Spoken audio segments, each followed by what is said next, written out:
నేను అక్కడ బీజేపీ పార్టీలో పాయకరావుపేట అసెంబ్లీ ఇన్ఛార్జిగా చేశాను. ఒక అసెంబ్లీగా ఇన్ఛార్జి చేసి వచ్చినా కూడా ఇప్పుడు నేను వైఎస్ఆర్సీపీలో అధికార ప్రతినిధిగా ఉన్నప్పటికీ నాకైతే 1% కూడా రిగ్రెట్ లేదు. ఓకే. సో నేను ఒక మంచి పార్టీ హోల్ హార్టెడ్గానే అంటారా? హోల్ హార్టెడ్గానే మంచి పార్టీలోకి వచ్చాను. ఒక మంచి నాయకుడి యొక్క ఆధ్వర్యంలో నేను ఉన్నాను, నడుస్తున్నాను.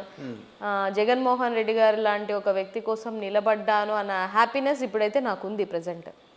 సో నేను ఎప్పుడు పార్టీ ఓడిపోయిన తర్వాత కూడా చాలామంది చెప్తుంటారు కదా, అనవసరంగా వెళ్ళిపోయావు, ఇక్కడ 5 ఏళ్ళు ఉన్నావు, ఇప్పుడు ఉంటే నీ స్థాయి బాగుండేది కదా, నీ స్థాయి బాగుండేది కదా. ఇప్పుడు ఉన్నటువంటి హోంమంత్రి అనిత గారు, సో ఆ నియోజకవర్గంలో ఇప్పుడు ఆవిడ ఎమ్మెల్యే అయినటువంటి వ్యక్తి. ఇప్పుడు కూటమి ప్రభుత్వంలో బీజేపీ నుంచి నేను ఇన్ఛార్జి, టీడీపీ నుంచి ఆవిడ ఇన్ఛార్జ్. సో ఇప్పుడు నేను అక్కడ ఉండుంటే నాకు మంచి నేము ఫేము అట్లీస్ట్ ఏ నామినేటెడ్ పదవన్నా తెచ్చుకునేదాన్ని కదా.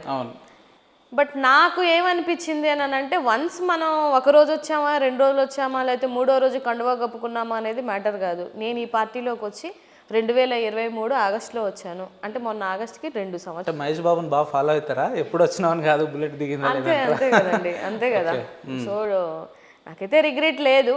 ఎందుకనంటే ఇవాళ కూటమి ప్రభుత్వం వచ్చిన తర్వాత ఏం చేస్తుంది, రాష్ట్రంలో ఉన్నటువంటి సమస్యలు పెరిగాయా తగ్గాయా, అసలు రాష్ట్ర ప్రజల యొక్క భవిష్యత్తు ఎలా ఉంది అని అనేది ఆంధ్ర రాష్ట్రంలో వచ్చి అడిగితే జనాలే చెప్తారు. ఇప్పుడు నేను చెప్పాను అనుకోండి, మీరు వేశారు కదా నాకు ట్యాగ్ వైఎస్ఆర్సీపీ అధికార ప్రతినిధి కాబట్టి ఆవిడ వాళ్ళ ఆలోచన విధానంగా పార్టీకి లోబడి మాట్లాడుతుంది అని నన్ను అనుకుంటారు.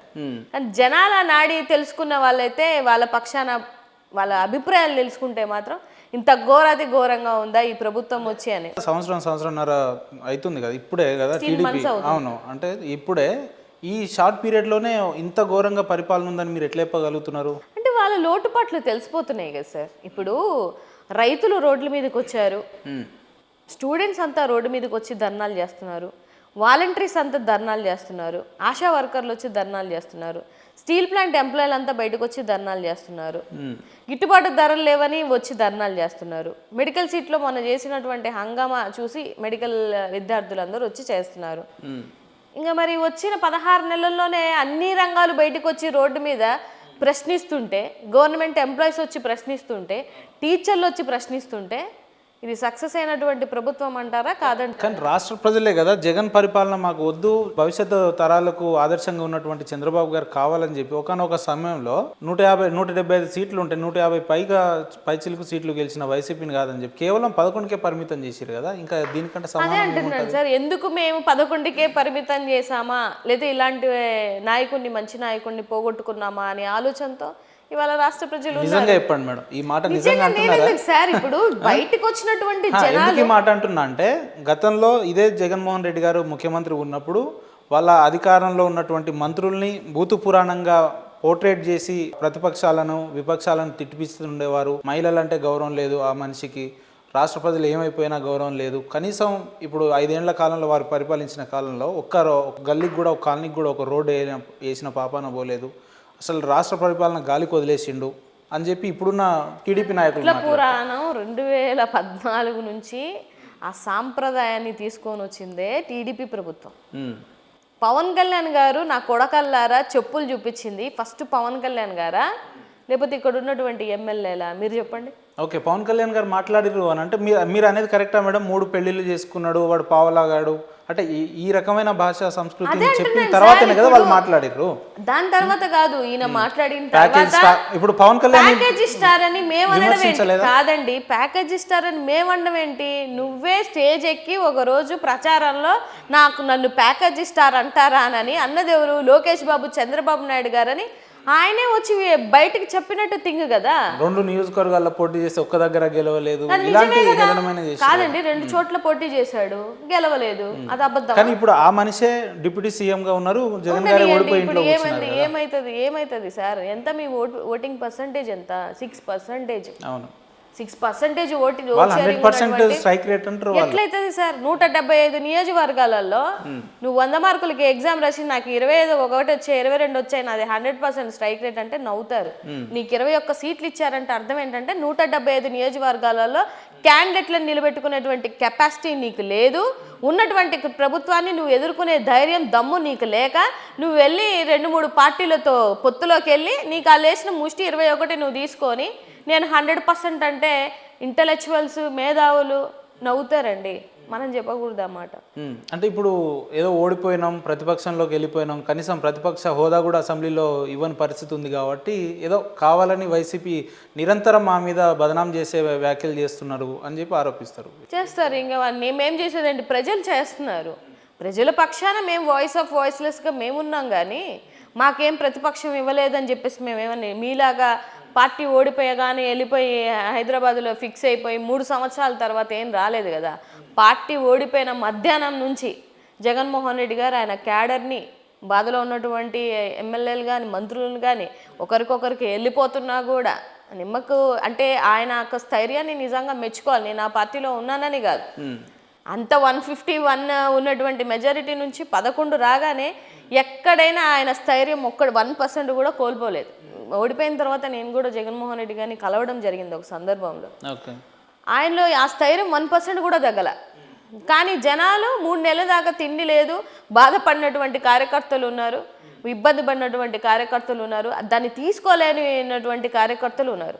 వితిన్ ద 16 monthsలో క్యాడర్ని మొత్తాన్ని అలర్ట్ చేసి మళ్ళీ జగన్మోహన్ రెడ్డి గారు వస్తే అమ్మో మా పని అయిపోద్దేమో అన్న భయాన్ని ఇప్పుడున్నటువంటి కూటమి ప్రభుత్వంలో ఎమ్మెల్యేలకి కల్పించారు అని అంటే అది జగన్మోహన్ రెడ్డి గారి క్రెడిబిలిటీ. ఏంటి మేడం ఇప్పుడు మీరు అనవసరంగా పంచపక్ష పరమాణాలను వదిలేసి ముళ్ళదారి ఎంచుకొని అని ఎప్పుడు అనిపించలేదా? ఎందుకంటే మీరు బీజేపీలో యాక్టివిస్ట్గా ఉన్నారు, కాన్స్టిట్యున్సీకి ఇన్ఛార్జ్ ఉన్నారు.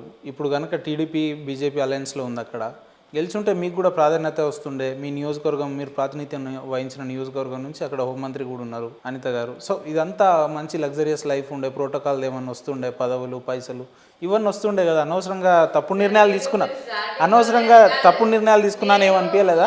నేను ఎప్పుడు ఒక నిర్ణయం తీసుకునే ముందు 100 సార్లు ఆలోచిస్తాను. నా కెరీర్ కూడా నాకు ఇంపార్టెంట్ కదా, నా పొలిటికల్ కెరీర్ కూడా నాకు అవసరం కదా. నిబద్ధత లేని పరిపాలనలో, నిబద్ధత లేని నాయకుల మధ్య ఉద్యమాలలో నుంచి వచ్చిన అమ్మాయిని కాబట్టి నా పద్ధతి ఎలాగుంటది అని అనేది రాష్ట్రంలో ఆంధ్ర తెలంగాణలో అందరికీ తెలుసు. బీజేపీలో లేని కెరీర్ వైసీపీలో ఉంటుందని మీరు ఎట్లా నమ్మారు అని అంటే సంస్థాగతంగా బయట ఇప్పుడున్న బీజేపీ మాయ అంటారు కదా, బయట ఉన్నప్పుడు ఆ మాయ వేరు, సంస్థాగతంగా లోపలికి వెళ్ళిన తర్వాత తెలుసుకున్నటువంటి థింగ్స్ వేరు. ఇప్పుడు సనాతన ధర్మము అని అంటే దళితులుగా, ఎస్పెషల్లీ నేను ఒక దళిత సంఘాలకి నేను మహిళా అధ్యక్షురాలుగా ఉన్నాను కాబట్టి దళితులకి విలువ ఇవ్వలేనటువంటి ఏ పార్టీలో నేను ఉండలేను, నా వల్ల అవని పని. నేను అక్కడ ఉన్నటువంటి 5 ఏళ్ళు కూడా చాలా మందితో పోరాడాను, చాలా మందిని ప్రశ్నించాను, ఆర్ఎస్ఎస్ వాళ్ళతో కూడా గొడవ పడ్డటువంటి రోజులు ఉన్నాయి. అంతర్యుద్ధం బోల్డ్ చేసినాం సార్, అది బయటకు తెలియదు. ఇప్పుడు జనాలు ఏమంటారంటే నా దళిత తమ్ముళ్ళు, నా దళిత సోదరులందరూ మల్లీశ్వర్లో ఆర్ఎస్ఎస్ భావాలు ఉన్నాయి అని అంటారు. ఎందుకంటే నేను బీజేపీలో నుంచి వచ్చాను కాబట్టి. ఆర్ఎస్ఎస్ వాళ్ళు ఏమంటారంటే ఈ పిల్లకి అంబేద్కర్ గారి పిచ్చి, కుల పిచ్చి అని నన్ను అంటారు. నేనేం తీసుకోవాలి? ఇప్పుడు బీయింగ్ ఏ లేడీ ఇప్పుడున్నటువంటి ఈ జనరేషన్లో టైం ఇచ్చి, ఏజ్ ఇచ్చి, లేకపోతే నా సొంత ఖర్చులు పెట్టుకొని నేను ప్రయాసపడి నా జాతి కోసం నేను నిలబడినటువంటి పార్టీ కోసం నేను కష్టపడుతుంటే ఆ కష్టం మీకు కనిపించలేదు అని అంటే నేను చేసేదైతే ఏం లేదు. అదే మీ ఇంట్లో ఆడవాళ్ళని ఒక మీటింగ్ 1 గంట 1 అరగంట కూర్చోబెట్టమనండి, నేను చూస్తాను సార్. నా నిబద్ధత నా కులం కోసం, నా జాతి కోసం పోరాడడం అనేది నా నిబద్ధత. దాన్ని ఎవరు నన్ను ప్రశ్నించడానికి లేదే. నేను నమ్మినటువంటి నాయకుడి కోసం, నేను నమ్మినటువంటి పార్టీ కోసం పోరాడడం అనేది కూడా అది నా పర్సనల్ డెసిషన్. అంటే వైసీపీలో మీకు ఆకర్షింపజేసిన అంశాలు ఏంటి? దేన్ని చూసి మీరు ఆ పార్టీలో జాయిన్ అయ్యారు అంటే ఏం చెప్తారు? సార్ బేసికల్గా నేను చిన్నప్పటి నుంచి అంబేద్కర్ గారు ఆశాభావాలతో పెరిగినటువంటి అమ్మాయిని. అది ఎవరికి చెప్పక్కర్లేదు. నా మాటల్లోనూ, నా పద్ధతిలోనూ, నా ఆలోచన విధానంలోనూ అవే కనిపిస్తాయి. ఇవాళ అంబేద్కర్ గారు అవ్వచ్చు, లేకపోతే పెద్ద పెద్ద లెజెండరీ పర్సన్స్ అవ్వచ్చు, చదువుకొని విద్యకిను వైద్యానికిను విలువ ఇచ్చిన వాళ్ళే వీళ్ళందరూ. చదువుకోండ్రా అని అన్నాడు, ఎవరు చెప్పినా అదే కదా. ఇప్పుడు మీకు ఎన్ని కోట్లన్న ఆస్తి ఉండనివ్వండి సార్, మీకు చదువు లేదనుకోండి విలువ ఇవ్వరు. మీ దగ్గర ఆస్తి ఏమీ లేకపోయి ఉండొచ్చు, మీరు చదువుకున్న వ్యక్తి అని అంటే అబ్బా చదువుకున్నాడు రా ఈ అబ్బాయి అని చెప్పేసి లేచి ఒక విషయాన్న చేస్తారు. అంటే చదువు మనకి ఇచ్చేటువంటి విలువ అది. కానీ జగన్మోహన్ రెడ్డి గారు నాడు నేడు కార్యక్రమాల ద్వారా ఆయన చేసినటువంటి డెవలప్మెంట్ అవ్వచ్చు, ఒక గవర్నమెంట్ స్కూల్ పిల్లల్ని ఐక్యరాజ్య సమితికి, నేను గవర్నమెంట్ స్కూల్లోనే చదివాను సార్, నాకు తెలిసి మీరు కూడా అక్కడే చదువుకున్నారేమో నాకు తెలియదు, ఎప్పుడైనా మనం ఐక్యరాజ్య సమితికి వెళ్తామని అనుకుని ఉంటామా? కనీసం ఆలోచన ఉందా? అసలు ఇంగ్లీష్ మీడియం ఉందా మనం చదివినప్పుడు? అంటే మీ బిడ్డలేమో బడాబాబుల బిడ్డలేమో అందరు పెద్ద పెద్ద ఆక్స్ఫర్డ్ ఇంగ్లీషులు నాలెడ్జ్లు ఇంటర్నేషనల్ స్కూల్స్ చదవాలా, పేదోడి బిడ్డలేమో పేదోడికి సంబంధించిన బిడ్డలేమో ఇంకా గవర్నమెంట్ స్కూళ్ళల్లోనే అదే తెలుగు మీడియంలోనే మగ్గాలి. ఇది కదా ఇప్పుడున్న కూటమి ప్రభుత్వం ఆలోచన విధానం. సో దాన్ని కాదని చెప్పేసి జగన్మోహన్ రెడ్డి గారు చాలా వినూత్నంగా తీసుకొచ్చారు. నేను కూడా ఫస్ట్ బయట ఉన్నప్పుడు ఏంటి నా ఇంత చేంజెస్ తీసుకొని వస్తున్నారు, ఇది ఎంతవరకు ఎఫెక్టబుల్గా ఉంటుంది జనాలకి అనే థాట్ ప్రాసెస్లో నేను కూడా ఉన్నాను. జగన్మోహన్ రెడ్డి గారు అని అంటే ఆయన అర్థం అవ్వక ముందు ఎలా అందరూ ఫీల్ అవుతారో నేను కూడా అలాగే ఫీల్ అయ్యేదాన్ని. వన్స్ ఆయన చేసినటువంటి కార్యక్రమాలు, ఆయన ఆలోచన విధానాన్ని మనం అనలైజ్ చేసుకోగలిగితే డెఫినెట్గా అతని కోసం కాదు కదా సార్. ఇప్పుడు స్కూల్ పిల్లలు వాళ్ళకేం ఓటు హక్కు ఉండదు కదా. ఒక రాజకీయ నాయకుడు స్కూల్ పిల్లల్ని లేదా వాళ్ళ భవిష్యత్తుని మార్చాలని ఎందుకు అనుకోవాలి? వాళ్ళకి ఓటు హక్కు లేదు కదా, ఉంటే చెయ్యాలి. కానీ పిల్లల భవిష్యత్తు బాగుండాలి, రాబో తరం యొక్క భవిష్యత్తు బాగుండాలి అని అనుకున్న ఏకైక నాయకుడు జగన్మోహన్ రెడ్డి గారు. నాకు అది, నేను బీయింగ్ ఎడ్యుకేటెడ్, నాకు అది పర్సనల్గా అనిపించింది కాబట్టి ఓకే ఫైన్, నేను ఆలోచన విధానం బాగుంది కదా. ఇప్పుడు నేను బీజేపీలో నుంచి వచ్చేసాను సార్, నాకు ఆప్షన్గా ఉన్న పార్టీలు ఏంది? టీడీపీ, జనసేన, వైఎస్ఆర్సీపీ, కాంగ్రెస్.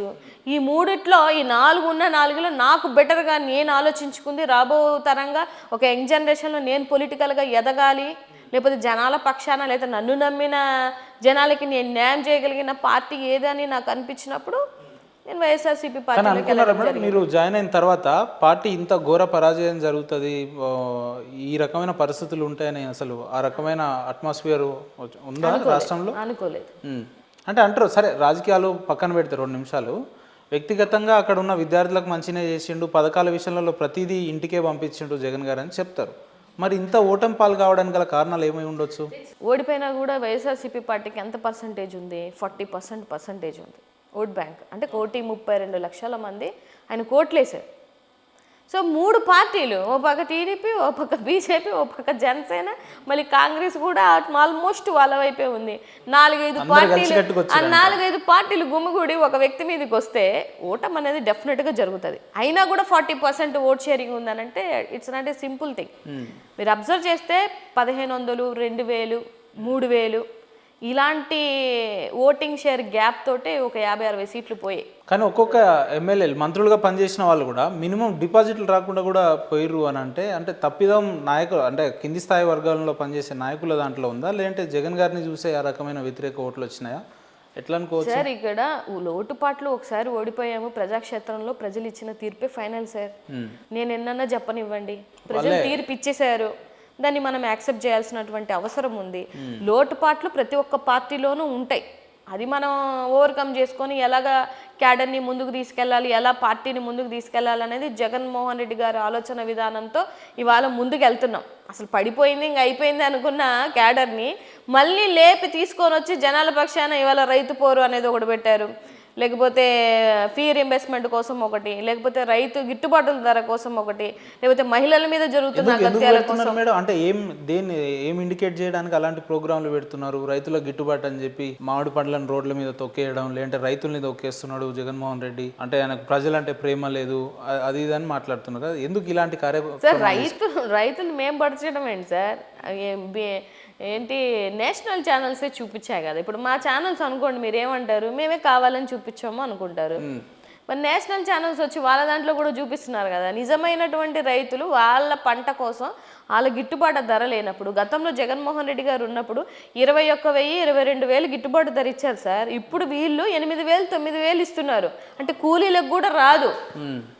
రైతు వచ్చి కష్టపడుతుంటే ఇవాళ యూరియా ఇవ్వలేకపోతున్నారు. ఎందుకు ఇవ్వలేకపోతున్నారు నాకు తెలియకడుగుతాను. ఒక ఆంధ్రప్రదేశ్లోనే ఆ క్రైసిస్ ఉందా? దేశంతో నాకేం పని సార్. నా రాష్ట్రంలో నా రైతు ఎట్లున్నాడు అనేది నాకు అవసరం, మీకైనా నాకైనా. ఇప్పుడు ఉన్నటువంటి ప్రభుత్వం యూరియా కూడా ఇవ్వలేనటువంటి ప్రభుత్వం ఏం ప్రభుత్వం అండి? మళ్ళీ రైతుల్ని కొట్టిస్తారా? యూరియా దగ్గర నిల్చుని ఉంటే పోలీసులను పంపించి మీరు కొట్టిస్తారా రైతుల్ని? అదే రైతు రారాజు, వెన్నుపూస ఇలాంటివి మాత్రం మీకు ఎలక్షన్లో పెద్ద పెద్ద మాటలు వస్తాయి. ఇవాళ యూరియా వాడొద్దు, యూరియా వాడడం మూలాన రైస్ తింటే జబ్బులు వచ్చేస్తాయి అని చెప్పేసి ఏ ప్రభుత్వం అన్నా ఉందా అండి? రైతుకు తెలీదా యూరియా వాడాలా లేదా, ఏ పంట ఎప్పుడు వేయాలా లేదా తెలీదా రైతుకి? మీరు చెప్పేది ఏంది నాకు అర్థం కాదు. వాళ్ళు చెప్పే ఉద్దేశంలో చంద్రబాబు నాయుడు అంటే విజనరీ లీడరు, ఒక 50 ఏళ్ల తర్వాత ఎట్లా చేయాలో ఇప్పుడే చెప్తాడు ఆ మనిషి అని అంటారు కదా. మరి గతంలో 40 సంవత్సరాల ముందు వచ్చినప్పుడు చెప్పితే ఈ విజనరీ ఏమైంది సార్? ఏమైంది? ఎక్కడ గొంగలి అక్కడే ఉన్నట్టు అలాగే ఉంది కదా. ఏం మార్పు వచ్చింది? ఆయన తీసుకొచ్చినటువంటి ఒక మెడికల్ కాలేజ్ చెప్పమనండి, ఆయన కట్టినటువంటి ఒక గవర్నమెంట్ స్కూల్ చెప్పమనండి. జగన్మోహన్ రెడ్డి గారు 2 సంవత్సరాలు కరోనా పోయిన తర్వాత వితిన్ ద 3 ఇయర్స్లో ఆయన ఎన్ని చేశాడో నేను చెప్తాను. 3 సంవత్సరాల ప్రయాసలో ఆయన ఎన్ని ప్రోగ్రామ్స్ తీసుకొని వచ్చారో నేను చెప్పగలుగుతాను. వాళ్ళని చెప్పమనండి, ఒక పథకం వాళ్ళు తెచ్చిన కొత్త పథకం చెప్పమనండి. ఇప్పుడు జగన్మోహన్ రెడ్డి గారు చెప్తారు కదా, మేము కూడా సూపర్ 6 అని, లేదంటే మహిళలకు ఎవరివి సార్? అవి ఎవరివి? జగన్మోహన్ రెడ్డి గారి పథకాలకి పేరు మార్చుకొని పెట్టుకున్నారు. మరి మీరు విజనరీ కదా, 40 సంవత్సరాల రాజకీయ చరిత్ర కదా, మీరు కొత్త పథకం ఒకటేది? ఇతను కానీ లోకేష్ కానీ ఏదో ఒక కొత్త పథకం చెప్పింది చెప్పమనండి, టక్కుమని చెప్పమనండి. అందులో కూడా వ్యత్యాసం ఉంటుందా? ఏ సార్, తల్లికి అమ్మ ఒడికి పేరు మార్చుకొని తల్లికి వందనం పెట్టుకున్నారు, రైతు భరోసాకి పేరు మార్చుకొని పెట్టుకున్నారు, లేకపోతే శ్రీనిధి డబ్బులకి పేర్లు మార్చుకొని పెట్టుకున్నారు. అన్ని వైసీపీ హయాంలో జరిగిన అంతే కదా సార్. అసలు మీరు సంక్షేమం వద్దన్న వాళ్ళు, మీ కూటమి ప్రభుత్వం గత సంవత్సరం 5 సంవత్సరాల్లో అనవసరంగా డబ్బులు ఇస్తున్నాడు, ఆ ప్రజలకి సోమరిపోతుల్ని చేస్తున్నారని చెప్పినటువంటి మీరు అదే సంక్షేమానికి మళ్ళీ పేర్లు మార్చుకొని మేము ఇస్తామనే కదా మీరు వచ్చారు. అంటే ప్రజల సొమ్ము ప్రజలకు పెట్టడం మీకు బాధ ఏంటి? మీకు బాధ సార్? ఇప్పుడు బాగుందా? ప్రైవేట్ వ్యక్తులకి అప్పచెప్తున్నారు, సిండికేట్లకు అప్పచెప్తున్నారు. ఇప్పుడు మీ ఖజానాలన్నీ నిండుతున్నాయి కదా బ్రహ్మాండంగా. ఇప్పుడు చూడండి, డెత్ సర్టిఫికేట్కి 10,000 లంచం, వాడు చచ్చిపోయిన అనడానికి 10,000 లంచం, బతుకున్నాడు అనడానికి 10,000 లంచం.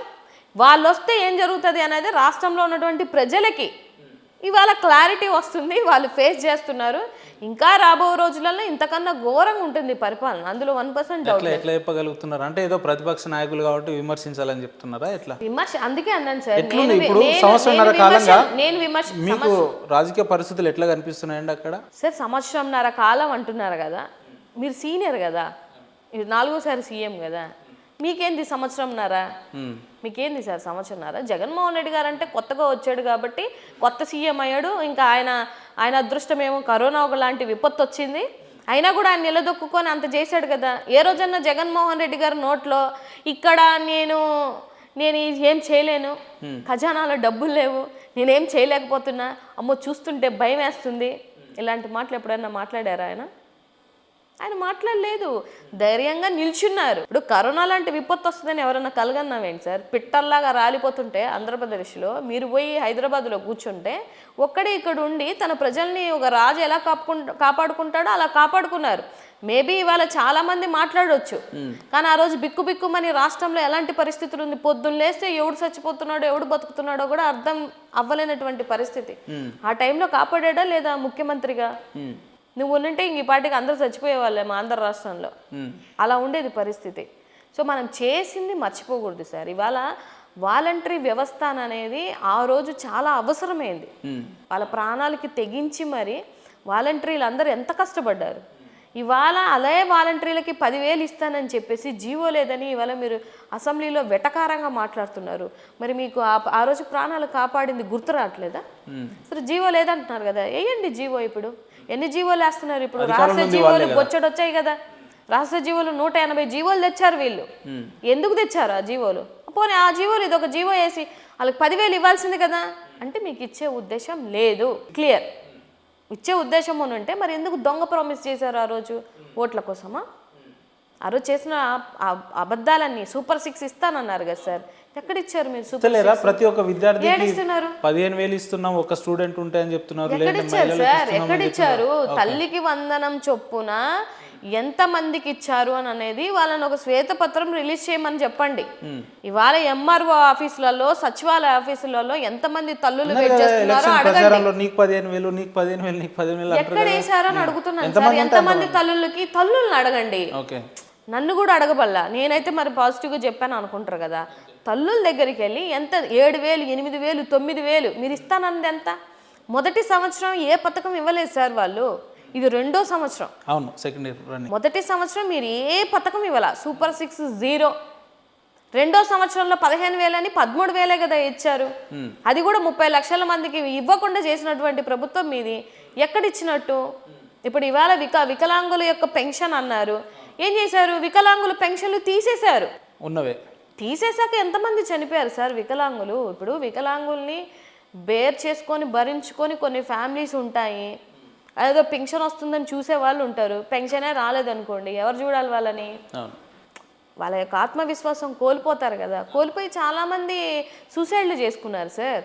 అయినా వికలాంగులకి వాళ్ళ దగ్గర కక్కుర్తేంది అని అడుగుతున్నాను నేను. ఇప్పుడు మీరు మద్యం విచ్చలవిడిగా అమ్ముకొని డబ్బులు సంపాదించుకుంటున్నారు, ఫ్రీస్ కానీ డబ్బులు సంపాదించుకుంటున్నారు. ముసలాళ్ళ పెన్షన్ల మీద, వికలాంగుల పెన్షన్ల మీద మీకు సిగ్గు అనిపించట్లేదా? వాళ్ళ దగ్గర నుంచి డబ్బులు దండుకుంటేనేనా మీ ఖజానాలు నిండేది? ఇంకే దేంట్లో నుంచైనా దోచుకోండి, పర్లేదు.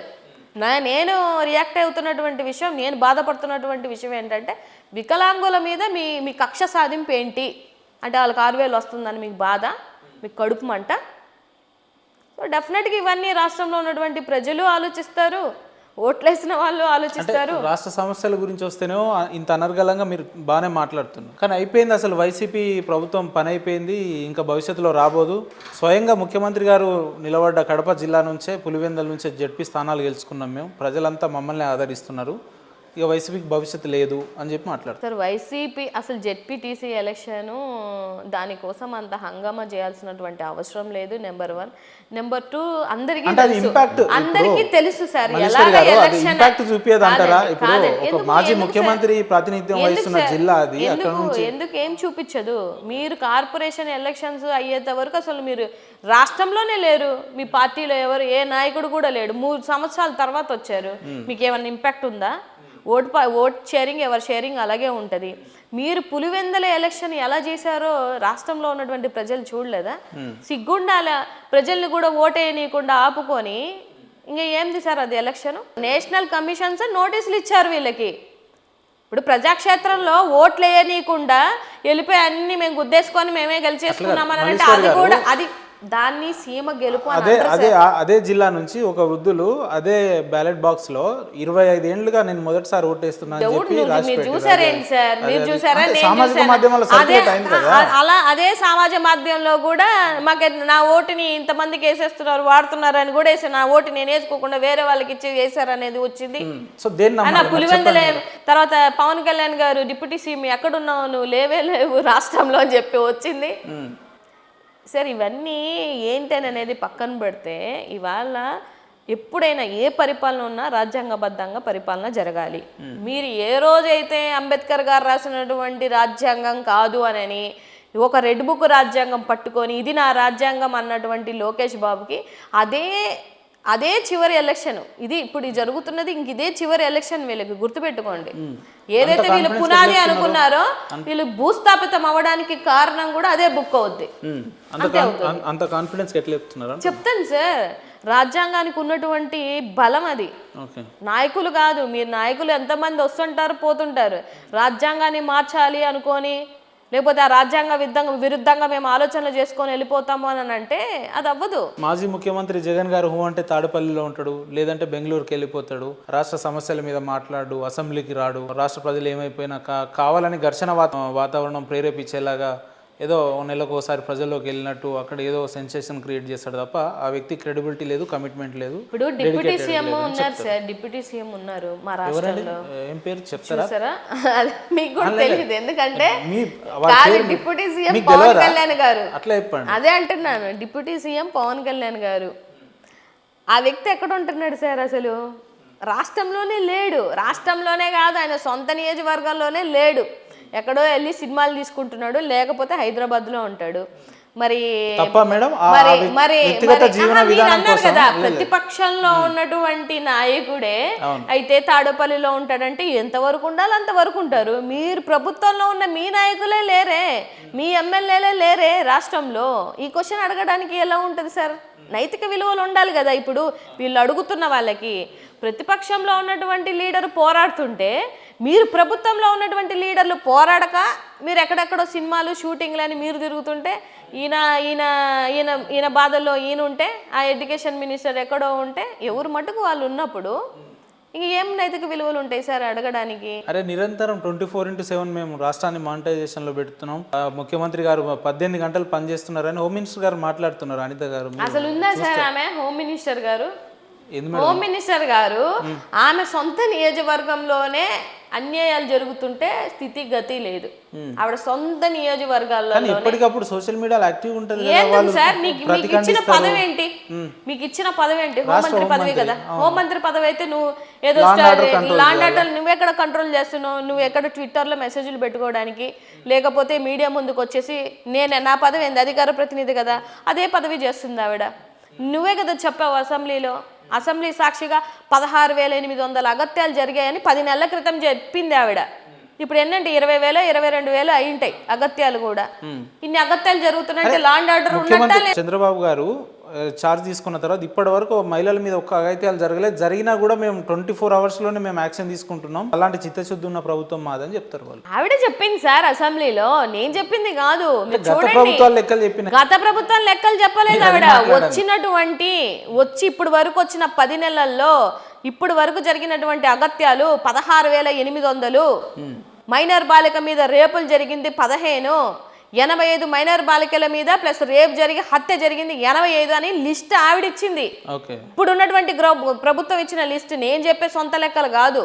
మరి చెప్పారు అని అంటే అగత్యాలు జరిగినట్టు కదా. పోనీ ఒక్క కేసు అన్న డీల్ చేశారా? ఒక్క కేసు అన్న డీల్ చేయగలిగారా? ఆంధ్రప్రదేశ్లో లేదన్నట్ట, లేనట్టే, నిద్రపోతున్నట్టే. ఇప్పుడు మీరు ఇన్ని అగత్యాలు జరుగుతున్నాయి అంటే నిద్రపోతున్నట్టే. మీరు ఇంత బలంగా ఒక హోం మంత్రిని విమర్శిస్తున్నారు అని అంటే ఏంటి? నాగమల్లేశ్వరి గారు వెనకాల ఎవరిని చూసుకొని ఇలాంటి మాటలు మాట్లాడుతున్నారు? ఎందుకు సార్? ఏం భయం ఎందుకు? ప్రశ్నించే హక్కు లేదా? ప్రశ్నించే హక్కు లేదంటారా? ఇప్పుడు మీరు హోంమంత్రి పదవుల్లో ఉండి ఏ పదవుల్లో ఉన్నా కూడా మీ శాఖలకి మీ మంత్రి శాఖలకి మీరు న్యాయం చేయలేకపోతే ఎందుకు మీరు పదవుల్లో నన్ను అడుగుతున్నా? బాధే కదా సార్. అంతమంది ఆడబిడ్డలు చనిపోతుంటే, చిన్న బిడ్డల మీద రేపులు జరుగుతుంటే బాధేదా? దానికి ఎవరో నా వెనకాతలు ఇంకొకరు కావాలా? మీరు చెప్పండి. రాజ్యాంగ పరంగా మీరు పదవులు అనుభవిస్తున్నారు కదా, ఏం చేస్తున్నారు మీరు? 3 సంవత్సరాల బిడ్డని సార్ రేప్ చేసి చంపేస్తే గతి లేదు. ఒక 14 సంవత్సరాల మైనర్ బాలికని 14 మంది ఈ టీడీపీ నాయకులే మార్చి రేప్ చేస్తే ఆ అమ్మాయి కడుపు వచ్చింది. 7 నెలల క్రితం కడుపున్న తర్వాత ఆ విషయం బయటకు వచ్చింది. ఇప్పుడు ఆ అమ్మాయి ఒక బిడ్డను కనుంది. ఏం చేస్తున్నారు మీరు? నువ్వు ఆ పక్క జిల్లాలోనే ఎక్కడో ఊర్లోకి వెళ్ళి సన్మానం చేయించుకొని వచ్చావు కానీ ఆ బిడ్డని ఇప్పుడు వరకు పరామర్శించావా వెళ్ళి? పోనీ పుట్టిన చిన్న బిడ్డని ఎక్కడన్నా శిశు సంక్షేమ శాఖలోకి ఇవ్వడమో, లేకపోతే ఈ మైనర్ బాలకి ఏదో చదువు చెప్పించడమో ఏదో చేయొచ్చు కదా. మీ దుర్మార్గులే కదా ఆ పని చేసింది. నీకు అంత నిబద్ధత ఉంటే మరి గతంలో పరిగెత్తారు అన్నిటికీ. ఈ పవన్ కళ్యాణ్ గారు, అనిత గారు ఎగిరెగిరి పడ్డారు. మరి ఇవాళ మీకు ప్రభుత్వంలో ఉన్న తర్వాత, మీకు పదవులు వచ్చిన తర్వాత ఎక్కడ తిరుగుతున్నారు? గాలికి తిరుగుతున్నారు అందరంతా. అంటే మీకు పదవుల కోసం చేసిన నాటకాలా ఇవన్నీ? నిబద్ధత ఉండద్దా సార్? రాష్ట్రంలో ఉన్నటువంటి ప్రజల మీద మీకు నిబద్ధత లేదా? సో దీనికి ఎందుకు సార్ భయపడేది? భయపడాల్సిన అవసరం ఎవరికీ లేదు. ఆయన ఎంత రెడ్ బుక్ రాజ్యాంగం అనుకున్నా, ఎంతమందిని అరెస్ట్ చేస్తున్నా కూడా భయపడేదంటూ ఏం ఉండదు సార్. ఇప్పుడు ఒక్కొక్క మాజీ ఎమ్మెల్యేలు, మాజీ మంత్రులు ఒక్కొక్కసారి వెళ్తున్నారు కదా, వల్లభనేని వంశీ లాంటి వాళ్ళు, లేదంటే ఇతర నాయకులు జైలుకి వెళ్ళి వస్తున్నారు. ఇంకా భవిష్యత్తులో ఇంకా కఠినమైన చర్యలు మీ మీద ఉండొచ్చు. సో ఇట్లా ఫేస్ చేస్తారా? సిద్ధంగా ఉన్నారా? అలా కాదు సార్, సిద్ధంగా అందరూ ఉన్నాం కదా. మా జగన్మోహన్ రెడ్డి గారే చెప్పారు నాతో స్టార్ట్ అవుతాయి అని అన్నారు ఆయన. అంతగానే ఏముంది సార్, ఆయన తాడేపల్లిలోనే ఉంటారు కదా. నన్ను అరెస్ట్ చేసుకోండి, మీకు అంత కక్ష సాధింపు ఉంటా అని అన్నారు కదా. మీరు రాష్ట్ర ప్రజలకి సంక్షేమం అంతా పక్కన వదిలేసి మేము వీళ్ళని అరెస్ట్ చేసుకుంటాం అంటే అందుకేనే మీకు ఇచ్చింది ప్రజలు? ఓట్లేసింది ఎందుకండి? మిథున్ రెడ్డి గారిని అరెస్ట్ చేయండి, లేకపోతే వల్లభనేని గారిని అరెస్ట్ చేయండి, లేకపోతే కృష్ణమోహన్ రెడ్డి గారిని అరెస్ట్ చేయండి అనే మీకు ఓట్లేసింది. అది కాదు కదా. రాష్ట్ర ప్రజలకి మీరు ఏం న్యాయం చేస్తారని మీకు ఓట్లేసినప్పుడు మీరు ఏం చేస్తున్నారు రాష్ట్రంలో? ఇవాళ జీడిపి రేట్లు పడిపోవట్లేదా? జిఎస్టీలు పడిపోవట్లేదా? కొనుగోలు శక్తి తగ్గిపోలేదా? పేదరికం పెరగట్లేదా? ఇవన్నీ ఏంటి, ఇచ్చిన రిపోర్ట్లే కదండి. జగన్ హయాంలో మొత్తం కూడా విధ్వంసం అయిపోయిన రాష్ట్రాన్ని నేను మళ్ళీ గాడిలోకి తీసుకొస్తున్నా. ఆర్థిక వ్యవస్థ నష్టపోయింది, లా అండ్ ఆర్డర్ నష్టపోయింది. అసలు ఈ రాష్ట్రానికి 3 రాజధానులు అని చెప్పిండు, లేదంటే ఒక రోడ్ లేదు, ఒక డ్రైనేజ్ లేదు, అసలు ఒక వ్యవస్థ లేని రాష్ట్రాన్ని నేనే గాడిలోకి తీసుకొస్తున్నా అని చెప్పి మాట్లాడతారు చంద్ర. ఈయన 4 సంవత్సరాలు సీఎం నుంచి గాడిలోకే తెస్తాను అన్నాడు, అభివృద్ధి చేస్తానే అన్నాడు. మరి అభివృద్ధి ఏది? ఇప్పుడు దాకా నేను ఇంకా అభివృద్ధి పథంలో నడిపిస్తున్నాను అని అంటే ఇప్పుడు దాకా చేసింది ఏం లేదనమాట. మనం ఈయన తెచ్చినటువంటి ఒక పథకం పేరు చెప్పమనండి తక్కువని. ఏమైనా తెస్తే ఏమైనా చేస్తేనే కదా. పోనీ జగన్మోహన్ రెడ్డి గారిని చూసి ఇన్వెస్టర్లు రాలేదనుకోండి, మరి మీ మొహం చూసన్నా రావాలి కదా. దావోస్ వెళ్తే ముఖం మీద నీళ్ళు చల్లి పంపించారు. ఎందుకు పంపించారు మిమ్మల్ని? చంపే కదా, అంతే కదా సార్. సింగపూర్ వెళ్ళారు కదా, పొమ్మన్నారంటే అర్థమేంటి సార్? మీ రాష్ట్రంలో మేము పెట్టాము పోండి అని అన్నారంటే అర్థం ఏంటండి? అంటే మీరు మరి ఎక్స్పీరియన్స్ విజనరీ అన్ని మాట్లాడినప్పుడు మీరు ఎందుకు తేలేకపోతున్నారు? ఎందుకు మేడం? అంటే ఏ ఉద్దేశంతో ఆంధ్ర రాష్ట్ర ప్రజలు చంద్రబాబు గారిని ఎన్నుకున్నారు? ఇలా అల్టిమేట్గా రాజకీయ నాయకులు ఎవరు ఇబ్బంది పడతలేరు, అల్టిమేట్గా ఇబ్బంది పడేది ప్రజలే కదా. సో ప్రజలు ఇంత మార్పుని ఈ రకంగా వీళ్ళు చేస్తారని అనుకున్నారా? ఈ సంవత్సరంన్నర కాలంలో ఎట్లుంది పరిస్థితి? సార్, ఇవాళ గత ప్రభుత్వంలో రాష్ట్రం శ్రీలంక అయిపోయింది. 14 లక్షల కోట్లు అప్పు చేసేశారు. రాష్ట్రాన్ని డ్యామేజ్ చేసింది ఎవరంటే వీళ్ళే. ఇవాళ జగన్మోహన్ రెడ్డి గారు, మీరు అనుకున్నారు మేము జగన్మోహన్ రెడ్డి గారి మీద మేము వేస్తున్నాం నెపమంతా, లేకపోతే ఆయన మీద పోరాటం చేస్తున్నారని అనుకున్నారు. కానీ మీరు రాష్ట్ర ఆర్థిక అభివృద్ధి మీద మీరు దెబ్బ కొట్టే ప్రయత్నాలు మీరు చేశారు, మీరు మీ ఐటీడీపీ. ఇప్పుడు ఎలా వస్తాయి? శ్రీలంక అయిపోతుందనంటే ఇన్వెస్టర్ ఎందుకు వస్తారు సార్? 14 లక్షల కోట్లు అని చెప్తే, అరే నిర్మలా సీతారామన్ గారే లేదు ఫైనాన్షియల్ డిసిప్లిన్లోనే ఆంధ్రప్రదేశ్ అప్పులు చేసిందని చెప్తే కూడా ఎవడు వినలేదు సార్, ఎవడు వినలేదు. ఆ రోజు 14 లక్షల కోట్లు అన్నప్పుడు మరి మొన్న అసెంబ్లీలో 5.5 లక్షల కోట్ల అప్పు మాత్రమే చేసింది ఈ రాష్ట్ర ప్రభుత్వం. దానికి ముందు 2.5 లక్షల కోట్ల అప్పు మేము ఇచ్చి వెళ్ళాము. ఇప్పుడు ఉన్నటువంటి జగన్మోహన్ రెడ్డి గారు 3.5 లక్షల కోట్ల అప్పే చేశారు అని చెప్పారు కదా. అంటే ఇది అబద్ధమా, అది అబద్ధమా? ఇదే చంద్రబాబు నాయుడు గారు ఏమన్నారంటే, నేను ఒక షోలో చూశాను, ఏం సార్ మరి ఇట్లా అన్నారు కదా 14.5 లక్షల కోట్లు అని చెప్పేసి, మరి మీరే అసెంబ్లీ సాక్షిగా 5.5 లక్షల కోట్లు అప్పు చెప్తున్నారంటే, అంటే నేను కూడా సోషల్ మీడియాలో చూసి నేను కూడా అలా జరిగిందేమో అనుకున్నాను అన్నారు ఈ విజనరీ గారు. వీళ్ళకి కూడా అవగాహన లేదన్న లేనట్టే కదా సార్. ఇప్పుడు జగన్మోహన్ రెడ్డి గారు ఓడిపోవడానికి వన్ ఆఫ్ ద రీజన్స్లో ఒక రీజన్ ఏంటంటే ల్యాండ్ టైటిల్ యాక్ట్ ఒకటి. అది యాక్చువల్లీ తీసుకొచ్చింది బీజేపీ వాళ్ళు. దాన్ని తీసుకొని వచ్చి మన జగన్మోహన్ రెడ్డి గారి మీద రుద్దారు. 32,000 మంది అమ్మాయిలు తప్పిపోయారు వాలంటీర్ల వల్ల. ఉమెన్ ట్రాఫికింగ్ జరిగింది. అది అప్పుడు బాగా నడిచింది. సుగాలి ప్రీతి ఇష్యూ కూడా, అమ్మో 14 సంవత్సరాల ఆడబిడ్డని, మైనర్ బాలికని, అది ట్రైబ్ ఉమెన్ని చంపేశారని చెప్పేసి ఎత్తిన ఒక ఇష్యూ. మరి ఇవన్నిటికీ సమాధానం చెప్పాలి కదా. మీరు వచ్చి 16 నెలలు అవుతుంది కదా, ఇది ఒక్క కేసును కూడా తీసుకొని రాలేదే. ఆ తప్పిపోయిన 32,000 మందిని తేలేదే. ఇప్పుడు ఏమంటున్నాడు, మొన్న పవన్ కళ్యాణ్ నేను అనలేదు ఆ మాట అంటున్నాడు. నేను కూడా అనుకున్నాను సార్, ఆ పార్టీలో ఉన్నోళ్ళం కూడా, అరే ఏంది ఇంత పెద్ద నెపం వేస్తారు రాష్ట్ర ప్రభుత్వం మీద అన్న ఫీలింగ్లో అందరూ ఉన్నారు కదా ఏరియాలో. వాళ్ళు ఏరు సార్, ఆ తప్పిపోయిన వాళ్ళు ఏరి తీసుకొని రావాలి కదా. పోనీ రాష్ట్ర ప్రభుత్వంలో ఇచ్చేటువంటి మిస్సింగ్ కేసులోనన్నా ఆ లిస్టు ఉండాలి కదా, లేకపోతే మీరు అసెంబ్లీలో అనౌన్స్ చేసినప్పుడైనా ఆ లిస్టు ఉండాలి కదా, పరిగణించాలి కదా. అక్కడ లేదు, ఇక్కడ లేదు, ఎక్కడ లేదు. నోటికి ఎంత వస్తే మాట ఆ రోజు మాట్లాడేసి మీరు ఇవాళ పదవులు వచ్చిన తర్వాత ఈ ఇష్యూలను వాడుకొని నువ్వేమో డిప్యూటీ సీఎం పదవి తెచ్చుకుంటేవి, వాళ్ళేమో సీఎం అయ్యా, ఆయనేమో ఎడ్యుకేషన్ మినిస్టర్ అయ్యా, ఈవిడేమో హోమ్ మినిస్టర్ అయ్యా. మరి ఏరి వాళ్ళని తేవాలి కదా, మీ నిబద్ధత ఏది?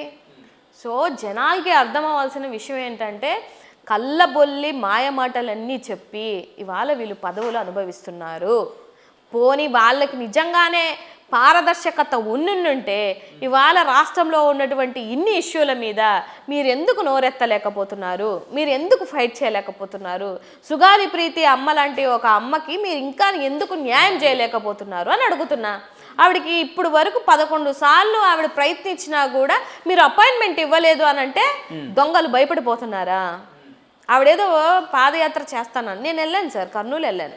నేను కర్నూలు వెళ్ళాను, ఆ తల్లితో మాట్లాడాను.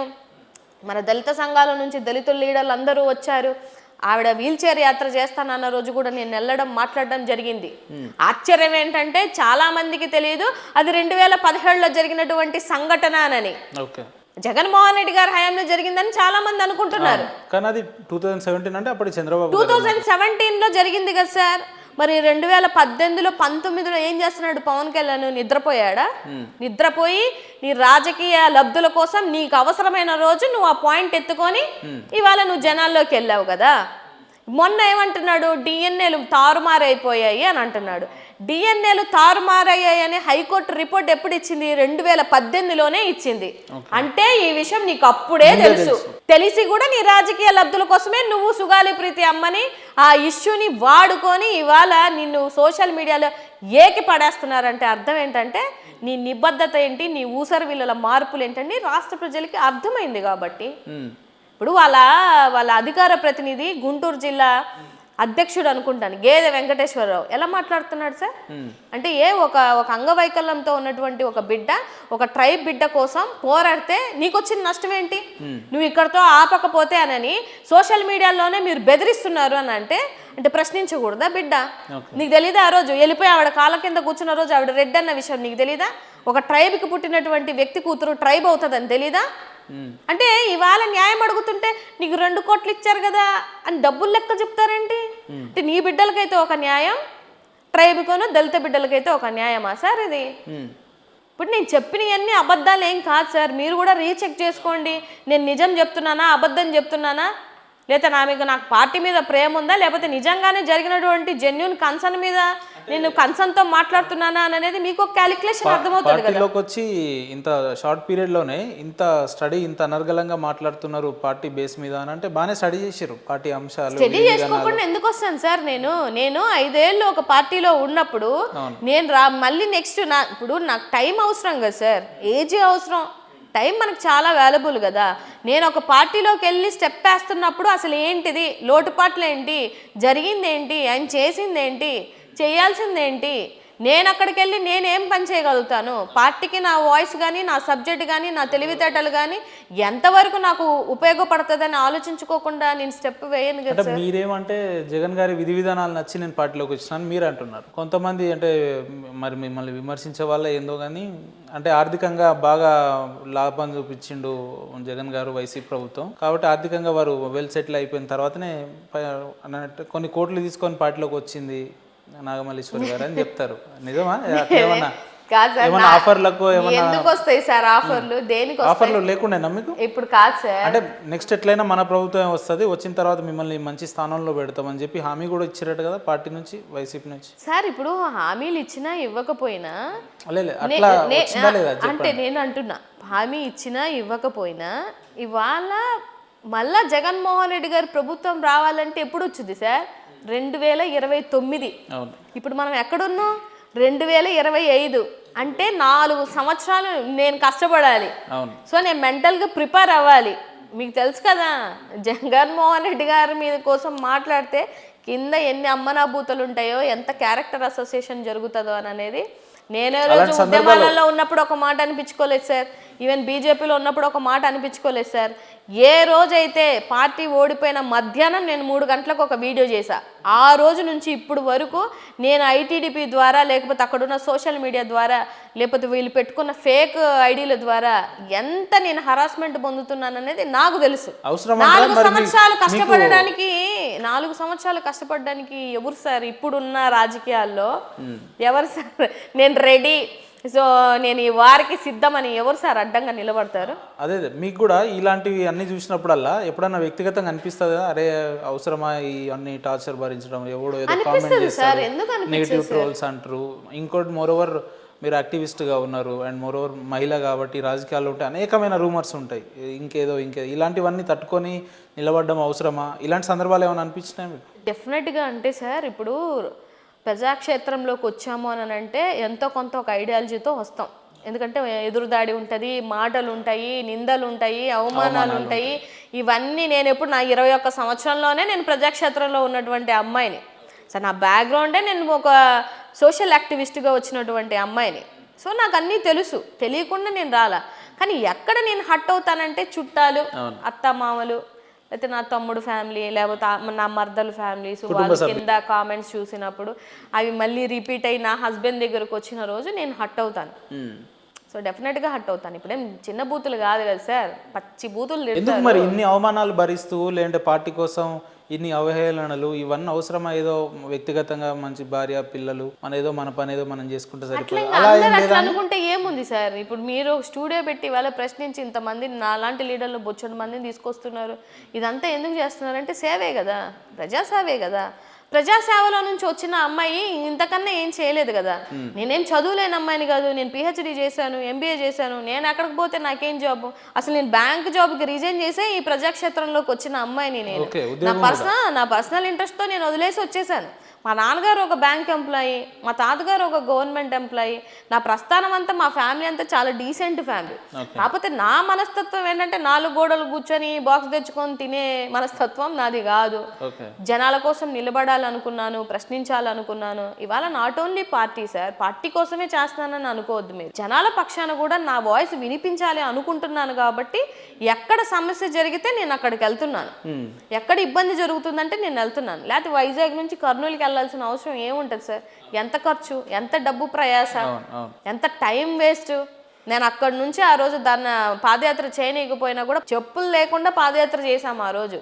నాకు ఆ క్రెడిబిలిటీ అవసరంలా, కానీ ఆ ఇష్యూ బయటకు వచ్చింది, సక్సెస్ చేశాము, ఆ సాటిస్ఫాక్షన్ చాలు నాకు. సో ఇవన్నీ మీరు అధిగమిస్తున్నారు, బాగానే ఉంది. కానీ ఒకటి ఉంటుంది కదా, ఇంటి దొంగని ఈశ్వరుడు కూడా పట్టలేడు అంటాం మనం. అలాంటిది ఇంద పార్టీ అంటే మీ పార్టీలోనే కొంతమంది మీరంటే లైక్ చేసే వాళ్ళు ఉంటారు, కొంతమంది మీరంటే అరే నిన్నగాక మొన్న వచ్చింది అమ్మాయి బాగా ఇంటలెక్చువల్ మాట్లాడుతుంది, దూసుకుపోతుంది, ముందుకు వెళ్ళిపోతుంది, జనాల్లోకి వెళ్ళిపోతుంది, ఈమెను ఎట్లనన్నా డిగ్రేడ్ చేయాలి, లేదంటే ఈమెను నెగిటివిటీ చేయాలని అట్లా ఉంటారు. సో బయట వాళ్ళని అంటే మీరు ఎదుర్కొంటారండి, కానీ మీ పార్టీలో ఉండి మీ మీద సార్ అది ఏ పార్టీ. సో వాళ్ళని ఎట్లా ఓవర్కమ్ చేస్తారు అంటున్నా సార్? నేను వాళ్ళని ఓవర్కమ్ చేయడానికో వాళ్ళకి సమాధానం చెప్పడానికో నేను పార్టీకి రాలా. మేబీ ఈ పార్టీకి నేను కొత్త అనుకుంటున్నారేమో, కానీ నేను రాజకీయానికి అయితే కొత్త కాదు. చాలా బాగా చెప్పారు. సో నా రాజకీయ ఎక్స్పీరియన్స్ 7 years. ఈ రేపుతో కలిపితే నాకు 8 yearలోకి నేను వచ్చిన అమ్మాయి. ఈ సందర్భంలో అనేకమైన సందర్భాలు నేను నేషనల్ పార్టీలోనే రాజకీయం చేసి వచ్చిన అమ్మాయిని సార్. వీళ్ళతో ఎంత అంటారా? నాకేంది ఇప్పుడు, నాకు ఒక విషయం నచ్చదు. నాకు హిందీ పార్టీలో వాళ్ళు పుల్ చేసే వాళ్ళు ఎక్కడన్నా ఉంటారు. మీరు లాగినంత మాత్రాన మీరు లాగుతున్నారు అని అంటే నా వెనకత్తలే కదా మీరు ఉన్నట్టు. నేను ముందున్నాను. So I'm happy. మిమ్మల్ని అందరినీ దాటుకొని నేను వెళ్ళిపోయాను. ఇవాళ మల్లీశ్వరి ఒక గొంతు వినిపిస్తుంది పార్టీకి అన్న విషయం రాష్ట్రంలో ఉన్నటువంటి అందరికీ తెలుసు. సో జగన్మోహన్ రెడ్డి గారి కోసం నిలబడింది మల్లీశ్వరి అని నాకు అభిమానం ఎక్కువ పెరిగింది.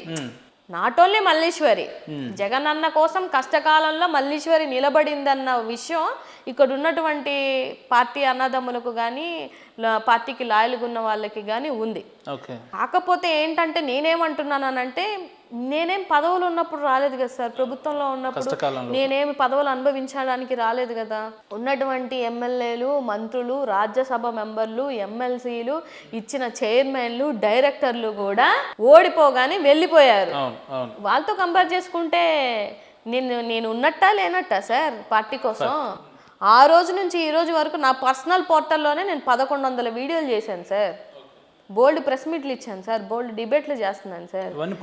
నా నిబద్ధత సార్ ఇది.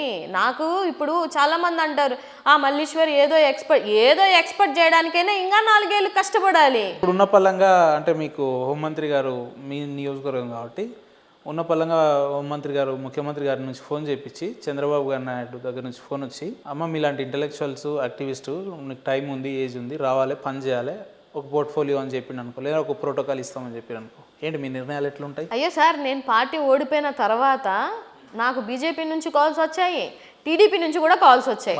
యాక్సెప్ట్ చేయలేదు సార్. నేను అదే చెప్తున్నాను సార్, వన్స్ నేను స్టెప్ ముందుకేసిన తర్వాత నేను బ్యాక్ తీసుకోలేను. ఇప్పుడు బీజేపీలో ఉన్నప్పుడు కూడా మీరు అట్లే అని ఉంటారు, కానీ తర్వాత వైసీపీలోకి వచ్చారు కదా. అదే అంటున్నాను సార్. ఈవెన్ బీజేపీలో ఉన్నప్పుడు కూడా నాకు పక్క పార్టీలో నుంచి ఆపర్చునిటీస్ వచ్చాయి. నాకు నేనుగా బయటికి రావాలి తప్పితే నాకేదో ఆఫర్ చూపించో లేదా డబ్బులు ఎరేసో అట్లా నన్ను అయితే కొనలేరు సార్. నేనేమన్నా పర్సనల్గా నేను హట్ అయ్యో, నా సెల్ఫ్ రెస్పెక్ట్ హట్ అయితే అప్పుడు నేను బయటికి రావాల్సింది తప్ప అదర్వైజ్ నన్ను డబ్బుతోనో పదవులతోనో కొనాలి అనుకుంటే అది అవ్వని పని. డబ్బులకు అమ్ముడుపోరా నాగమల్లి? ఓ ఎప్పుడు ఏది చరిత్రలో ఉంటే ఒక మాట చెప్పమని. కోటికి అమ్ముడుకోపోవచ్చు, ఒక 10 కోట్లకు పోకపోవచ్చు, ఒక 100, 150, 200 ఏదో ఒకటి మీకు మార్జిన్ అయితే ఉంటుంది కదా సార్. ఇప్పుడు కోటి కూడా ఇప్పుడు అవసరం, ఇప్పుడు ఎవరికైనా అవసరం సార్ డబ్బు. కోటి వరకు అవసరంలా, 1,00,000 రూపాయలు కూడా అవసరమే. అవును. నాకు ఏదైనా నామినేటెడ్ పదవి ఇస్తానంటే నేను వెళ్ళిపోవడానికి ఎంతసేపు సార్ నాకు పని? అదే చెప్తున్నాను, నా నిబద్ధత అది, నా కమిట్మెంట్ అది. నేను ఇప్పుడు అవసరం పార్టీకి, నా వాయిస్ అవసరం. నమ్ముకున్న తర్వాత వచ్చినటువంటి నాయకుడి కోసం నేను నిలబడకపోతే నాకు ఇంకా రాజకీయ విలువలు ఏముంటాయి సార్? వెళ్ళిపోయిన వాళ్ళని నేను తప్పు పట్టను, ఎవరి ఆలోచన వాళ్ళది. నేను కూడా వేరే పార్టీ నుంచి వచ్చిన అమ్మాయిని. వెళ్ళిపోయిన వాళ్ళని నేను తప్పు పట్టను, కానీ ఉన్నప్పుడు పార్టీ కోసం నేను పోరాడలేకపోతే నాకు రాజకీయ విలువలు లేనట్టే. ఇది నా పర్సనల్ ఒపీనియన్. సో నేను అందుకనే జగన్మోహన్ రెడ్డి గారి కోసం డే ఫస్ట్ నుంచి ఇప్పుడు వరకు నేను కష్టపడుతున్నాను, పోరాడుతున్నాను, ప్రశ్నిస్తున్నాను, నిందలు పడుతున్నాను, అవమానాలు పడుతున్నాను. నమ్మకం ఉందా అంటే ఏదో ఒక రోజు వైసీపీలో నేను చేసిన కష్టానికి నాకు ఫలితంగా నాకు గుర్తింపు ఉండబోతుంది? ఉంటుంది సార్, ఉంది, ఆ నమ్మకం ఉంది నాకు. నాకు నమ్మకం లేకుండా నేనేముండు. ఎందుకంటే కష్టపడే వాళ్ళకి ఈ పార్టీ కదా ఎక్కడైనా కూడా. నేను బీజేపీలో ఉన్నప్పుడు కూడా కోఆర్డినేటర్గా చేశాను, అసెంబ్లీ ఇన్ఛార్జ్ చేశాను. With in the span of 5 yearsలో నేను అసెంబ్లీ ఇన్ఛార్జ్ వరకు ఎదిగాను అని అంటే అది చిన్న విషయం కాదు కదా సార్. జనరల్గా ఏంటంటే నా కమిట్మెంట్ అలాగే ఉంటుంది. అక్కడున్నా ఇక్కడున్నా ఎక్కడున్నా ఏముంటుంది అంటే నేను డైలీ ఆఫీస్కి వెళ్తాను, డైలీ సబ్జెక్ట్ పరంగా మాట్లాడతాను, సబ్జెక్ట్ తెలుసుకుంటుంటాను, లేదా పార్టీలో అవసరం ఉంటే వాయిస్ వినిపించాలంటే వినిపిస్తుంటాను. నా సోషల్ యాక్టివిస్ట్ కాబట్టి నా పనులు నావి, ఈ పనులు ఇవి. ఎందుకు మల్లేశ్వరి రోజు ఏదో ఒక వీడియో మాట్లాడుతుంటుంది, రోజు పార్టీ ఆఫీస్కి ఎందుకు వెళ్తుంటుంది అనే ఆలోచన దృక్పథం చాలామందికి మా పార్టీలో వాళ్ళకు కూడా ఉంటుంది. అట్లా లేనప్పుడు నువ్వు ఎందుకు రావాలా పొలిటికల్గా అని అడుగుతున్నాను నేను. ఇంకో బిజినెస్ చేసుకో. వాళ్ళు ఏమంటారు అంటే ఈ అమ్మాయికి రోజు మాట్లాడుతుంది, లేదంటే యాక్టివిస్ట్గా పనిచేస్తుంది, గతంలో అసెంబ్లీ ఇన్ఛార్జ్గా పనిచేసింది, ఇప్పుడు కూడా స్టిల్ యాక్టివ్గా ఉంది. ఈమెకు సంబంధించిన ఆర్థిక వనరులు ఎక్కడి నుంచి వస్తున్నాయి, ఎట్లా ఈమె మెయింటెనెన్స్ అట్లా ఎట్లా చేసుకుంటుంది అని. నేను ఒక క్లారిటీ ఇస్తాను సార్. నేను చిన్నప్పటి నుంచి గోల్డెన్ స్పూన్తో పెట్టినటువంటి అమ్మాయిని. నాకు ఇవి అవసరం లే నిజంగా చెప్పాలి అని అంటే. మా హస్బెండ్ బిజినెస్ ఫీల్డ్లో ఉన్నాడు, ఆయన ఇంట్రెస్ట్తోనే నేను పొలిటికల్గా వచ్చాను. అసలు బ్యాంక్ ఎంప్లాయీగా నేనేం చేస్తాను సార్? నేనేం చేయలేను. ఇవాళ ఒక మహిళగా నేను ఇంత స్ట్రాంగ్గా ఉన్నాను, నా వెనకత్తలు ఎవరు అంటే నా వెనకత్తలు నా భర్తే ఉన్నాడు అని చెప్తాను. ఎందుకంటే నేను ఎక్కడ లోలో ఉన్నప్పుడైనా తను వచ్చి ఎక్కడ నేను మెసేజ్లు చూస్తే హట్ అవుతానేమో అని చెప్పేసి ఆయనే వచ్చి నువ్వు అసలు మెసేజ్ బాక్సెస్ ఓపెన్ చేయొద్దు, నువ్వు చూడొద్దు. తన ఫ్రెండ్స్ చాలామంది ఏందన్నా వదిన్ని ఇట్లా దుడుతున్నారు, ఎందుకన్నా వదినికి ఇట్లా అంత బూతులు తిట్టించుకోవడం, ఎందుకంటే నేను సోషల్ యాక్టివిస్ట్గా ఉన్నాను కదా సార్. నేనంతా సాధు జంతువులాగే నా ప్రయాణం వెళ్ళేది. నిజంగా సొసైటీ అమ్మాయిల్ని ఇలా మార్చేస్తుంది, అందులో డౌట్ లేదు. ఎందుకంటే మనకు తగులుతున్నటువంటి ఎదురు దెబ్బలు, మనం తీసుకున్నటువంటి థింగ్స్ బట్టే మనం కూడా ఇంత స్ట్రాంగ్ అవుతాం. అలాగని నాకు ఏ రోజు మీకు కష్టమా అంటే నాకు ఏ రోజు కష్టం రాలేదు. మా నాన్న గవర్నమెంట్ ఎంప్లాయీ, నేను ఎక్కడ ఇబ్బంది పడలేదు. నేను ఎక్కడున్నా కూడా హ్యాపీగానే ఏదో ప్రిన్సెస్ లాగే పెరిగినటువంటి అమ్మాయిని. నా అత్తగారింటికి వెళ్ళినా నేను ప్రిన్సెస్ లాగే ఉన్నాను. నాకు అవసరం లేదు సార్. ఇవాళ పోరాడుతుంది మల్లేశ్వరి తన నీడ్స్ కోసం కాదు, జనాల నీడ్స్ కోసం నేను పోరాడుతున్నా.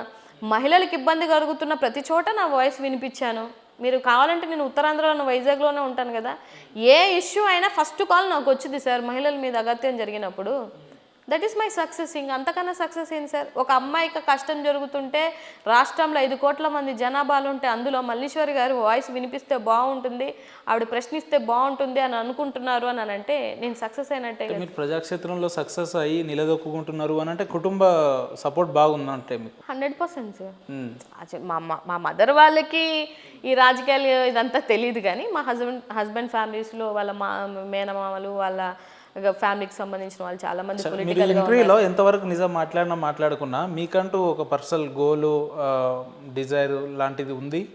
ఏదేమైనా మంచి నాగమల్లీశ్వరి అని నేను శాసనసభ సభ్యురాలుగా ప్రమాణం చేస్తున్నా అని చెప్పాలని ఉంది. దానికోసం కూడా 24/7 పనిచేస్తున్నాను. ఓకే, అదే అంటే అలా కాదు సార్. ఇప్పుడు రాజకీయాల్లోకి ఎందుకు వచ్చాం?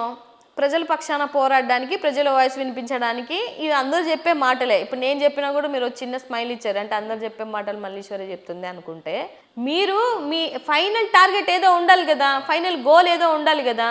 అలా అనుకుంటే మీకు పొలిటికల్గా ఎదగాలి అని లేదనుకుంటే ఎన్జిఓ పెట్టుకోండి. నా అలాగే నేను కూడా ఎన్జిఓ పెట్టుకున్నటువంటి అమ్మాయిని. దానికి 10 ఏళ్ళు అవుతుందండి, రేపు 10th 10 years. సో నేను ఆ ప్రాసెస్లోనే ఉన్నాను. నా కోరిక నేను అసెంబ్లీలో నా గొంతు వినిపించాలి అని, ప్రజల పక్షాన వినిపించాలి అని. నేను ఒక దళిత మహిళగా నా దళితుల కోసం నేను ఎంత పోరాడుతున్నాను అన్న విషయం నాకు తెలుసు. చాలామంది నన్ను ప్రశ్నిస్తూనే ఉంటారు, మీకు తెలియదు ఏముంది, దళితులు ఉన్నావు అయినా పోయి ఆ పార్టీలో జాయిన్ అయ్యావు అని అంటే, దళితుల్ని విడదీసినటువంటి పార్టీలోకి వెళ్ళాల్సిన అవసరం నాకు లేదు. మీరు ఇంకా సిగ్గుపడండి, ఏదైతే విడదీశారో ఆ పార్టీలలో మీరు సిగ్గుపడండి. ఇవాళ జగన్మోహన్ రెడ్డి గారి మీద నాకు ఎందుకు ప్రేమ అంటే సార్, ఒకటి పివి రావు గారు టైంలో నుంచి కూడా, పివి రావు గారు అంటే మన జాతి విషయంలో ఆయన ఎంత మంచి నాయకుడు అని అందరికీ తెలుసు. పివి రావు గారి టైంలో కూడా వాళ్ళు ఎంతో, ఆయన చనిపోయినప్పుడు కూడా ఆయన బాడీ తీసుకురావడానికి కానీ చేసిందంతా రాజశేఖర్ రెడ్డి గారే ఆ టైంలో. నాకు ఆ కన్సర్న్ ఉంది. అంతేకాకుండా విజయవాడ నడి బొడ్డులో అంత పెద్ద విగ్రహం కట్టించినటువంటి నాయకుడు ఎవడు సార్, మీరు చెప్పండి. యాక్చువల్గా విజయవాడ అని అంటే ఒక కులానికి అడ్డా అంటారు, పైన అమ్మవారు కింద కమ్మవారు అనేవారు. ఇవాళ పైన అమ్మవారు కింద అంబేద్కర్ గారు అన్న మాటను తీసుకొని వచ్చింది ఎవరు సార్? జగన్మోహన్ రెడ్డి గారు కదా. మీకు ఆ రోజు ఓపెనింగ్ చేసిన రోజు కూడా వీళ్ళ మొహాలు ఎవరివి లెగలేదు. అక్కడున్నటువంటి ఎమ్మెల్యే కూడా ఒక మాట తూలేసి తర్వాత నేను చెప్పలేదు, నేను అనలేదు అని చెప్పేసినటువంటి మాట. ఇవాళ మీరు వచ్చారు కదా, 15-16 నెలలు అవుతుంది కదా, అంబేద్కర్ గారికి చేయాల్సినటువంటి ధర్మం, గవర్నమెంట్ ప్రోగ్రామ్ చేయాల్సినటువంటి ధర్మం మీకుందా లేదా? అంబేద్కర్ గారి జయంతి చేయరా మీరు? అంత అధికార మదంతో ఉన్నారా సార్? చేయరా అంబేద్కర్ గారి జయంతి? అంబేద్కర్ గారు వర్ధంతి చేయరా? ఎక్కడ చేశారు సార్? ఆంధ్రప్రదేశ్లో ఎక్కడ? చూడండి, ఒక దండ వేయలేదు, ఒక దండ వేయలేకపోతున్నారు. ఇది చాలా మందికి తెలియదు. ఇప్పుడు ఏం చెప్తున్నాను కదా, రీచెక్ చేసుకోమనండి, రీచెక్ చేయమనండి. ఇప్పుడు వీళ్ళు వచ్చిన తర్వాత 2 జయంతిలు వచ్చాయి కదా, రీచెక్ చేయమనండి. ఒక్క దండ లేదు, ఉన్నటువంటి లైట్లు కూడా పీకేశారు. అక్కడ ఎగ్జిబిషన్ పెడుతున్నారు. మీ ఎన్టీఆర్కి సంబంధించినటువంటి విగ్రహాల మీ దగ్గర ఎగ్జిబిషన్ పెట్టుకోండి వెళ్ళి. అంబేద్కర్ గారిని అవమానించాల్సినటువంటి అవసరం ఏముంది? అంటే మీకు అంత అధికార మతంతో అదే రాజ్యాంగాన్ని వాడుకుంటారు, అదే రాజ్యాంగంలో మీకు పదవులు కావాలి. మీరు అంబేద్కర్ గారికి విలువ ఇవ్వలేదు అని అంటే ఏం ప్రభుత్వం మీది? ఏం ప్రభుత్వం సార్? అసలు టు బి ఫ్రాంక్, నాకు మీరు చెప్పేదాకా నాకు కూడా తెలియదు అసలు. 100% మేము అక్కడ వెళ్ళాము, పోరాడాము, ధర్నాలు చేశాము, ఆ ఎగ్జిబిషన్లు కూడా తీయమని ధర్నాలు చేశాము. అంతా జరుగుతుంది పోరాటం, అంత ఘోరాతి ఘోరంగా ఉంది. ఇవాళ అంబేద్కర్ గారి విగ్రహాలకి చెప్పులు దండలేస్తున్నారు మీ హయాంలో. ఇవాళ అంబేద్కర్ గారి విగ్రహాలు తలలు నరికేస్తున్నారు మీ హయాంలో. ఇవాళ దళితుల్ని మీ నియోజకవర్గాలలో బహిష్కరిస్తున్నారు. బహిష్కరణ ఏంది సార్? రక్తం మరిగిపోయే వర్డా మిమ్మల్ని బహిష్కరిస్తే?